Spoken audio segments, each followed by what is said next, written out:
Hello and welcome to all of you. Finally हम लोग आज कवर करेंगे मार्च 2022 के करंट अफेयर्स। इससे पहले मैंने जनवरी 2022, फरवरी 2022 का अपलोड कर दिया हो। चैनल पे आप लोग प्लेलिस्ट में जाकर उसको देख सकते हैं या डिस्क्रिप्शन में लिंक होगा, वहाँ से जाकर आप लोग इसको देख सकते हैं। इसके अलावा मैं 2020 से और उससे पहले का जो भी इम्पोर्टेंट घटनाएं हैं या जो भी योजनाएं हैं जो महत्वपूर्ण हैं और 3 साल पहले का है जो इम्पोर्टेंट होता है, हमेशा एग्जामिनेशन में पूछे जाते हैं, उसका एक अलग से मास्टर वीडियो लेकर बहुत जल्द ही आऊँगा। एग्जामिनेशन से पहले 67वीं एग्जामिनेशन या जो 68वीं एग्जामिनेशन है उससे पहले यहाँ पे अपलोड होगा। हालांकि पहले 67वीं होगा तो उससे पहले यहाँ पे अपलोड हो जाएगा, जो कि 68वीं के लिए यहाँ पे महत्वपूर्ण होगा और जो 69वीं एग्जामिनेशन है उसके लिए भी इम्पोर्टेंट होगा, चूँकि ये 2005 के बाद जो भी इम्पोर्टेंट बिहार सरकार की योजनाएं हैं उसको उसमें समाहित किया जाएगा। तो आइए हम लोग यहाँ पे स्टार्ट करते हैं। चैनल पे पहली बार है तो सब्सक्राइब करके ज़रूर जुड़ जाए और भी अपडेट के लिए। और यहाँ पे हम लोग आइए, फर्स्ट क्वेश्चन यहाँ पे काफ़ी इम्पोर्टेंट यहाँ पे क्वेश्चन है और जो भी इम्पोर्टेंट क्वेश्चन है उसको ही मैंने यहाँ पे सेलेक्ट किया है। हालांकि क्वेश्चन की संख्या बहुत सारे हैं मार्च में ही, लेकिन जो इम्पोर्टेंट है उसको आपको ध्यान रखने हैं।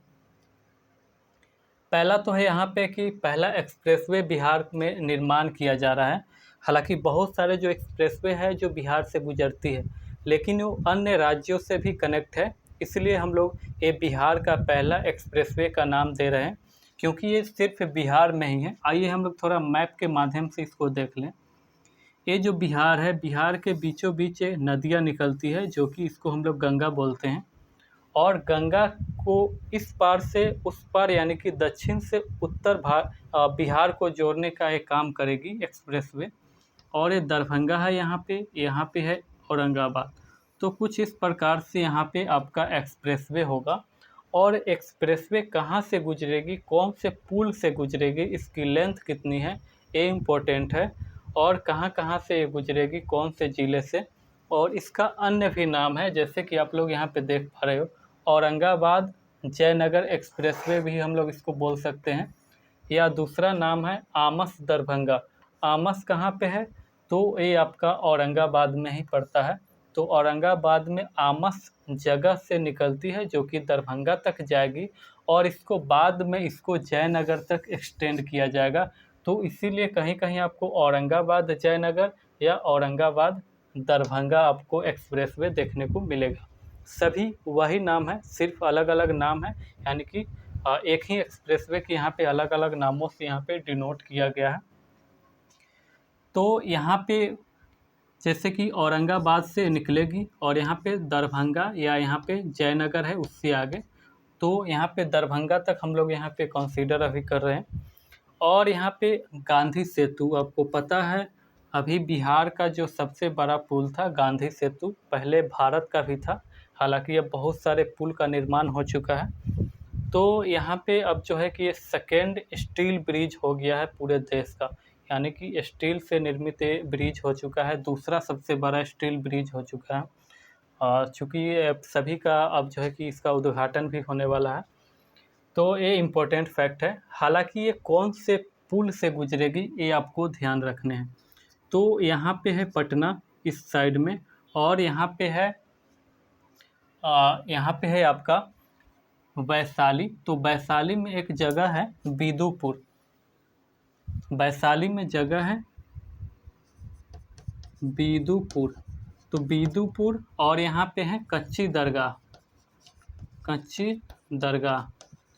तो कच्ची दरगाह बिदुपुर ब्रिज से ये गुजरेगी एक्सप्रेसवे। और जो इसका लेंथ है ये आपका है 171 किलोमीटर, 170 के आसपास आप लोग इसको अनुमानित याद रखेंगे। 171 इसका किलोमीटर है। और इस पे जो खर्च आने वाले हैं 7500 करोड़ यहाँ पे खर्च इस पे आने वाले हैं।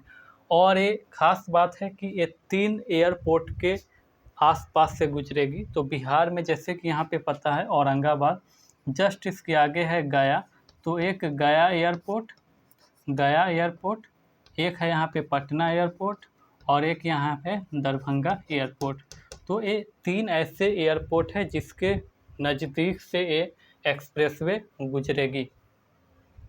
और यहाँ पे किस किस ज़िले से बिलोंग करके ये निकलेगी, तो यहाँ पे गया है, यहाँ पे औरंगाबाद तो है ही, उसके बाद गया, उसके बाद है यहाँ पे आपका जहानाबाद, उसके बाद है यहाँ पे नालंदा, फिर पटना, फिर पटना के इस पार जो है कि आपका वैशाली है, फिर यहाँ पे दरभंगा है, फिर बीच में समस्तीपुर के पास से गुजर के जो है कि यहाँ पे दरभंगा तक जाएगी, फिर आगे मधुबनी, ये जयनगर तक यहाँ पे जाएगी। तो इन सारे ज़िले से बिलोंग करते हुए ये जो है कि आपका आमस दरभंगा या औरंगाबाद दरभंगा एक्सप्रेसवे गुजरेगी। खास बात है कि आपको यहाँ पे पुल भी ध्यान रखना है। ये पुल का नाम है कच्ची दरगाह बिदुपुर ब्रिज, और इसकी जो लंबाई है, ये जो गांधी सेतु है, गांधी सेतु से ज़्यादा है।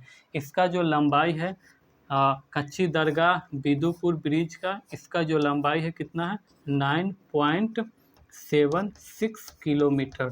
आपको ये भी ध्यान रखना है। इसका भी निर्माण जारी है, जल्द ही ये पुल स्टार्ट हो जाएंगी। तो इस तरीके से ये इम्पोर्टेंट, सबसे इम्पोर्टेंट एक क्वेश्चन है किसी भी एग्जामिनेशन में। बिहार के अलावे सेंट्रल लेवल के भी एग्जामिनेशन में यहाँ पे प्रश्न पूछे जा सकते हैं, क्योंकि ये बिहार का पहला एक्सप्रेसवे है। जैसा कि जानते हैं यूपी या अदर स्टेट का जो भी एक्सप्रेसवे कुछ नया बनता है, उसको यहाँ पे जैसे एग्जामिनेशन में पूछ लिए जाते हैं, तो यहाँ से भी आपको चांसेज है कि आपका एग्जामिनेशन में प्रश्न सेंट्रल लेवल में भी आ जाए। तो एक और यहाँ पे प्रश्न है कि ये जीटी रोड से भी कनेक्ट किया जाएगा, ग्रैंड ट्रंक जो रोड है औरंगाबाद में, तो इससे भी ये कनेक्ट करते हुए जो है कि ये यहाँ पे निकलेगी। 3 एयरपोर्ट मैंने बताया कौन कौन से हैं। खर्च यहाँ पे 7500 करोड़ आएंगे। तो इस तरीके से इसका लेंथ कितना है, 271 किलोमीटर। एक और यहाँ पे फैक्ट है, जैसे कि 80% ग्रीन फील्ड होगा। ग्रीन फील्ड कहने का अर्थ है कि 80% अब नया इस पे सड़क का निर्माण किया जाएगा, और जो 20% यहाँ पे जो है पहले से सड़क था, यानी कि जो एक्सप्रेसवे है इस पे 20% सड़क पहले से था, और 80% यानी कि नए ज़मीन को चिन्हित करके वहाँ पे रोड निकाले जाएंगे, जो एक्सप्रेसवे है उसको निकाला जाएगा। तो 80% ग्रीन फील्ड का मतलब है कि 80% इसमें नया सड़क का निर्माण किया जाएगा, राइट। तो यहाँ से बहुत ही इम्पोर्टेंट प्रश्न आएंगे, और काफ़ी सारे यहाँ पे फैक्ट भी है। तो सभी फैक्ट को आई होप यहाँ पे क्लियर हुआ होगा। कमेंट सेक्शन में ज़रूर बताएं कि वीडियो में क्या कुछ कमी है या वीडियो कैसा लगा। अगला जो क्वेश्चन है बहुत ही इम्पोर्टेंट ये भी क्वेश्चन है। यहाँ से प्रश्न CDPO में, जैसे कि आपने देखा जो 67वीं के बाद जो CDPO आपका एग्जामिनेशन हुआ, वहाँ पे काफ़ी सारे प्रश्न यहाँ पे आए थे। जो भी बिहार में इलेक्शन होती है, कितने विधायक किस पार्टी से है, इससे प्रश्न पूछे गए थे। इस बार क्या है कि 4 विधायक बीजेपी में शामिल हो गए हैं, भाजपा में 3 विधायक, और जो वीआईपी के पहले 4 विधायक थे 2020 के इलेक्शन के समय, यानी कि जब इलेक्शन का परिणाम आया था 2020 नवंबर में, उस टाइम क्या था, यहाँ पे 4 विधायक थे वीआईपी से, और 3 यहाँ पे बीजेपी में मिल गए हैं। और बीजेपी के पहले से जो सीटें थी 74 थी, अब हो गई है +3, यानी कि टोटल 77। यानी कि सबसे बड़ी पार्टी बिहार में कोई है तो आपका बीजेपी है, सबसे बड़ी पार्टी यहाँ पे बन गई है। और जो सेकेंड यहाँ पे है आपका राजद हो गई है। पहले क्या था, राजद सबसे बड़ी पार्टी थी, तो राजद के पास 76 थे, और +1 यहाँ पे हो गए हैं। एक अमरलाल यहाँ पे पासवान जी का यहाँ पे सीट आ गया है, जो कि वीआईपी से ही पहले थे, कौन, मुसाफिर पासवान। तो उनका मृत्यु के बाद यहाँ पे एक नया सीट क्रिएट हुआ, जो कि उपचुनाव में यहाँ पे जीते हैं। तो ये आरजेडी के पास अब आ गया। तो आरजेडी के पास यहाँ पे यहाँ पे 75 था, 75 + 1 यहाँ पे 76 सीटें हो गई है आरजेडी के पास। तो ये दूसरी सबसे बड़ी पार्टी यहाँ पे हो गई है। अब वीआईपी के पास यहाँ पे कोई भी सीटें नहीं है, यानी कि कोई भी इलेक्शन का जो यहाँ पे जो रिजल्ट आया था 4 सीट पे, अब यहाँ पे कोई भी उनका विधायक कैंडिडेट यहाँ पे नहीं है। इसको आप लोग ध्यान रखेंगे। कौन कौन से शामिल हुए हैं, तो राजू सिंह, स्वर्णा सिंह, मिश्री लाल। हालांकि ये बहुत सारे, यदि 10-15 यहाँ पे विधायक शामिल होते तो आपसे प्रश्न नहीं पूछा जाता, लेकिन 3 ही हैं, तो 3 से आपसे अपेक्षा रखती है बीपीएससी कि आप लोग इसको ध्यान में रखें कि कौन से पार्टी यहाँ पे शामिल हुए हैं। और जो वहाँ पे जो उपचुनाव हुआ था बोचहां सीट के लिए, जो राजद यहाँ पे जीते हैं, तो राजद के कौन, अमर पासवान जी यहाँ पे जीते हैं। तो ये भी प्रश्न बहुत ही इम्पोर्टेंट है, क्योंकि ये हॉट सीटें थी, यहाँ पे काफ़ी चर्चाएं इलेक्शन के समय जो उपचुनाव था उस समय यहाँ पे चल रही थी। अगला जो यहाँ पे प्रश्न है, इस यहाँ से आपसे ये पूछा जा सकता है कि गेहूं का जो समर्थन मूल्य क्या रखा गया है। तो 2015 रुपये प्रति कुंटल यहाँ पे रखे गए हैं समर्थन मूल्य। समर्थन मूल्य यहाँ पे प्रति कुंटल है, और यहाँ पे खरीद जो लक्ष्य है गेहूं का 10 लाख टन है, और जो उत्पादित अनुमान है 65 लाख टन, यानी कि 65 लाख टन यहाँ पे तो गेहूं का उत्पादन लक्ष्य फाइनेंशियल ईयर 2022-23 में रखा गया है। और यहाँ पे उसको जो गवर्नमेंट खरीदेगी 10 लाख टन यहाँ पे खरीद कर जो स्टॉक करती है, वो गवर्नमेंट यहाँ पे खरीदने का लक्ष्य रखी है। समर्थन मूल्य भी आपसे इम्पोर्टेंट यहाँ पे प्रश्न है, 2015 रुपये प्रति कुंटल। खास करके इकोनॉमिक्स में जो करंट संबंधित जो सेक्शन होते हैं यही से प्रश्न उठाए जाते हैं। अगला है मुजफ्फरपुर में यहाँ पे बन रहा है यहाँ पे जो मुजफ्फरपुर है गांधी सर्किट से यहाँ पे कनेक्ट करने की बात की जा रही है।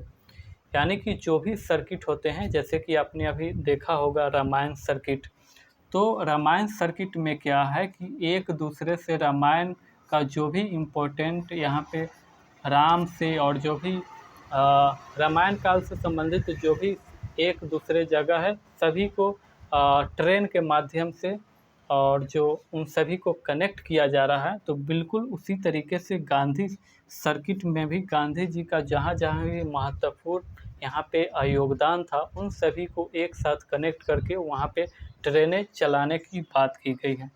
तो गांधी गांधी सर्किट में क्या है, मुजफ्फरपुर जो ज़िला है इसको समाहित किया गया है। इसमें क्या है कि मुजफ्फरपुर में जो 1917 की बात है, चंपारण सत्याग्रह के दौरान गांधी जी जब चंपारण आने की बात जो इन्होंने राजकुमार शुक्ल जी के द्वारा दिया गया था कि कहा गया था कि गांधी जी को बिहार में आने की बात कही गई थी। तो उस समय क्या हुआ था, जब गांधी जी बिहार आए तो चंपारण जाने से पहले इन्होंने मुजफ्फरपुर के एलएस कॉलेज में यानी कि लंगट सिंह कॉलेज में इन्होंने रुका। और वहाँ पे जो है कि इनका आज भी जो है कि ग्राउंड में जाएंगे तो वहाँ पे उनका एक प्रतिमा बैठाई गई है एलएस कॉलेज के ग्राउंड में। तो वहाँ पे इन्होंने रुका था मुजफ्फरपुर में, तो इसी कारण से मुजफ्फरपुर को इस सर्किट में समाहित किया गया है।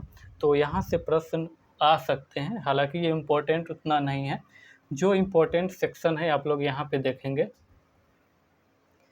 थारू जनजाति जो कि बिहार में थोड़े ही बहुत है लेकिन है, इसको स्वाभिमान बटालियन का यहाँ पे एक अलग से बटालियन यहाँ पे तैयार किया गया है। तो आपसे यहाँ से ये प्रश्न पूछा जा सकता है कि कौन से बटालियन यहाँ पे क्रिएट किए गए हैं बिहार गवर्नमेंट के द्वारा। तो थारू जनजाति के लिए, और ख़ास करके है कि महिलाओं के लिए, थारू जनजाति के जो महिलाओं हैं उनके लिए यहाँ पे क्रिएट किया है, और स्वाभिमान बटालियन इनका नाम दिया गया है। तो ये बहुत ही इम्पोर्टेंट पोर्शन है। 2023 में अमेरिकन लूना सोसाइटी यानी कि सुशांत सिंह राजपूत के जो जन्म दिवस है उस पे सुशांत मून डे मनाने की यहाँ पे घोषणा करती है। तो अमेरिकन लूना सोसाइटी किसने किया, तो आपको ये ध्यान रखने हैं। और इसके अलावे कब से मनाए जाएंगे, तो 2023 जनवरी से, यानी कि 21 जनवरी जन्मदिवस है सुशांत सिंह राजपूत का, तो उनके सम्मान में ये मनाने की यहाँ पे सुशांत मून डे। काफ़ी ये जो है कि एस्ट्रोनॉमिकल जो यहाँ पे बहुत सारे जो वैज्ञानिक पद्धति के जो इन किताबों को फॉलो करते थे, जिस कारण से इसको यहाँ पे अमेरिकन सोसाइटी ने इनको सम्मानित यहाँ पे करने की घोषणा की है और एक सुशांत मून डे मनाने की यहाँ पे घोषणा कर दी है। बिहार में नारी शक्ति अवार्ड 2020 यहाँ पे दिया गया। तो एक किनको दिया गया है, तो अनीता गुप्ता, और ये 2022 में दिया गया है। 2020 और 2021 दोनों अवार्ड को एक साथ यहाँ पे देने का प्रयास की है। और ये 8 मार्च को जो अंतर्राष्ट्रीय महिला दिवस होता है उसी दिन इसको दिया गया है। और किस सेक्शन में दिया गया है इनको, तो सोशल इंटरप्रेन्योर इस सेक्शन में दिया गया है, आपको इसको ध्यान रखने हैं। 1 मार्च को 71वीं जन्म दिवस मनाई है। यहाँ पे हमारे जो सीएम साहब है नीतीश कुमार जी का यहाँ पे बर्थडे था 1 मार्च। तो इन्होंने 1991 में इन्होंने यहाँ पे इनका जन्म हुआ था। और इस दिन क्या हुआ था, इस दिन जो 2022 में विकास दिवस के रूप में यहाँ पे इनके जो पार्टियां हैं वो मनाती हैं विकास दिवस। तो ये भी पूछा जा सकता है किसके जन्म दिवस पे बिहार में विकास दिवस मनाई जाती है, तो ये है आपका नीतीश कुमार के जन्म दिवस पर। 71वीं ये जन्म दिवस है, इसको भी आपको ध्यान रखना है। और ये फैक्ट आपको ध्यान रखने हैं कि 15 बार इन्होंने गांधी मैदान में झंडा फहराने का रिकॉर्ड बनाया, जो कि बिहार में सबसे ज़्यादा है। यानी कि सबसे ज़्यादा बार इन्होंने झंडा फहराने का रिकॉर्ड बनाया है। पहले रिकॉर्ड कितना था, तो 14 बार था। इसको आप लोग ध्यान रखेंगे। और इससे भी ये प्रश्न पूछा जा सकता है, जैसे कि पिछली बार बिहार पुलिस में शायद इस तरीके से प्रश्न आए थे कि बिहार के जो मुख्यमंत्री है पहली बार कब जो मुख्यमंत्री वो पद ग्रहण किए थे, यानी कि पहली बार कब इन्होंने मुख्यमंत्री बना। तो आपको एक कमेंट सेक्शन में ज़रूर बताएं। यहाँ से प्रश्न अपेक्षा करती है बीपीएससी की, यहाँ तक भी बीपीएससी पूछ ले। यहाँ पे है मगही पान, जो कि मगही पान को जीआई टैग मिल चुका है। इस पे डाक टिकट जारी किया गया है, आपको इसको ध्यान रखने हैं। मक्का के उत्पादन में बिहार का क्या स्थान है, तो बिहार का यहाँ पे स्थान है 2nd, और जो पहला स्थान है मक्का उत्पादन में है तमिलनाडु। तो ऐसे प्रश्न हमेशा पूछे जाते हैं, यदि बिहार पहला, दूसरा या तीसरा या चौथे स्थान जो भी हो, मक्का, गेहूँ और जो दलहन, ऐसे प्रश्न हमेशा पूछे जाते हैं। आपका भारत में क्या स्थान है, विश्व में क्या स्थान है, यहाँ से भी प्रश्न पूछ लिए जाते हैं। एक और यहाँ पे जैसे कि है नवीनगर थर्मल प्लांट, ये कहाँ पे बनाया जा रहा है, तो ये यहाँ से डायरेक्ट प्रश्न आ सकता है। ये है आपका औरंगाबाद। और थोड़ा सा बहुत प्रश्न यहाँ पे बचा हुआ है, हम लोग उसको कवर करते हैं। बिहार 110 वर्ष का हो चुका है, आपको पता है। और इस बार काफ़ी कार्यक्रम जो है कि पटना के गांधी मैदान में आयोजित कराए गए थे। तो इसमें क्या है कि 22 मार्च 2022 को ये 110 वर्ष के हो चुके हैं। तो डायरेक्ट यहाँ से भी प्रश्न आ सकता है कि बिहार कितने साल का हो चुका है, तो 110 वर्ष का। और इस बार जो इसका थीम था जल जीवन हरियाली, ये आपको ध्यान रखने हैं। बिहार गवर्नमेंट जल जीवन हरियाली से मुख मोड़ने के कगार पे नहीं है, यानी कि उसको वहाँ अभी भी बढ़ावा देने पे लगी हुई है। और अभी भी जो बिहार जब 110 वर्ष का हुआ तो उसका थीम भी इन्होंने यही रखा, जल जीवन हरियाली। 15 दिवसीय बिहार उत्सव कहाँ पे मनाया गया, तो इसको बिहार दिवस के ही उपलक्ष्य में बिहार में न होकर दिल्ली में आयोजित किया गया था। यहाँ पे शाहनवाज हुसैन जी के द्वारा वहाँ पे ऑर्गेनाइज किया गया। तो ये 15 दिवसीय बिहार उत्सव दिवस दिल्ली में मनाए गए। ये इम्पोर्टेंट नहीं है, इम्पोर्टेंट ये है का कितने वर्ष का बिहार हुआ और इनका थीम क्या था, ये इम्पोर्टेंट यहाँ पे।